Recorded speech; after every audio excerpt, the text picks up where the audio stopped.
This is a download from BBC Learning English. To find out more, visit our website. 6 Minute English. From BBC Learning English. Hello, this is 6 Minute English. I'm Rob, and joining me to do this is Sam. Hello. In this programme, we're talking about robots. Robots can perform many tasks, but they're now being introduced in social care to operate as carers to look after the sick and elderly. We'll be discussing the positive and negative issues around this, but first, let's set you a question to answer, Sam. Are you ready for this? Fire away. Do you know in which year was the first commercial robot built? Was it in A, 1944, B, 1954, or C, 1964? They're not brand new inventions, so I'll go for 1954. OK, well, I'll tell you if you're right or wrong at the end of the programme. So let's talk more about robots, and specifically ones that are designed to care for people. Traditionally, it's humans working as nurses or carers who take care of elderly people, those people who are too old or too unwell to look after themselves. But finding enough carers to look after people is a problem. There are more people needing care than there are people who can help. And recently in the UK, the government announced a £34 million fund to help develop robots to look after us in our later years.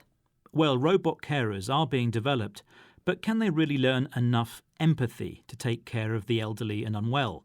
Empathy is the ability to understand how someone feels by imagining what it would be like to be in that person's situation. Well, let's hear about one of those new robots now, called Pepper. Abby Hearn-Nagaff is a research assistant at the University of Bedfordshire. She spoke to BBC Radio 4's You and Yours programme and explained how Pepper is first introduced to someone in a care home. We just bring the robot to their room and we talk about what Pepper can't do, which is important. So it can't provide physical assistance in any way. It does have hands, it can wave. When you ask for privacy, it does turn around and sort of cover its eyes with its hands, but that's the most it does. It doesn't grip anything, it doesn't move anything, because we're more interested to see how it works as a companion, having something there to talk to converse with, to interact with. So Abby described how the robot is introduced to someone.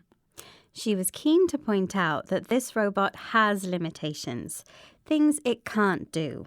It can wave or turn round when a person needs privacy, to be private, but it can't provide physical assistance.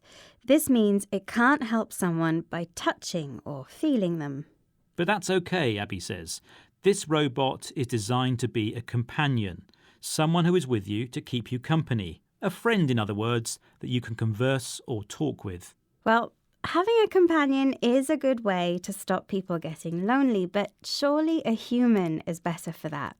Surely they understand you better than a robot ever can. Well, innovation means that robots are becoming cleverer all the time. And, as we've mentioned, in the UK alone, there's a growing elderly population and more than 100,000 care assistant vacancies. Who's going to do all the work? I think we should hear from Dr. Sarah Wooden, a health researcher in independent living from Leeds University, who also spoke to the BBC's You and Yours programme. She seems more realistic about the introduction of robot carers. I think there are problems if we consider robots as replacement for people. We know that money is tight.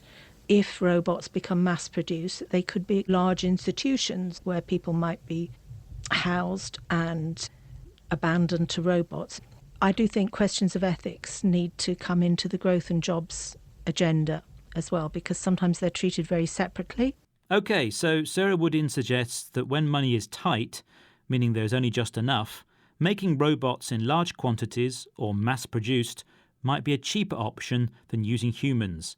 And she says people might be abandoned to robots. Yes, abandoned means left alone in a place, usually forever. So she says it might be possible that someone ends up being forgotten and only having a robot to care for them. So is this right, ethically? Yes, well, she mentions ethics. That's what is morally right. And that needs to be considered as part of the job's agenda. So we shouldn't just consider what job vacancies need filling, but who and how it should be done. And earlier I asked you, Sam, did you know in which year was the first commercial robot built?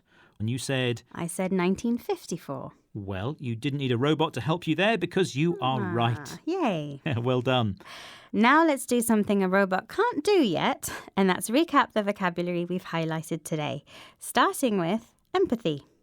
Empathy is the ability to understand how someone feels by imagining what it would be like to be in that person's situation.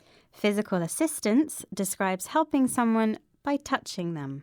We also mentioned a companion. That's someone who is with you and keeps you company. Our next word was tight. In the context of money, when money is tight, it means there's not enough. Abandoned means left alone in a place, usually forever. And finally, we discussed the word ethics. We hear a lot about business ethics or medical ethics, and it means the study of what is morally right. OK, thank you, Sam. Well, we've managed to get through 6 Minutes English without the aid of a robot. That's all for now, but please join us again soon. Goodbye. Bye-bye, everyone. 6 Minute English. From BBC Learning English.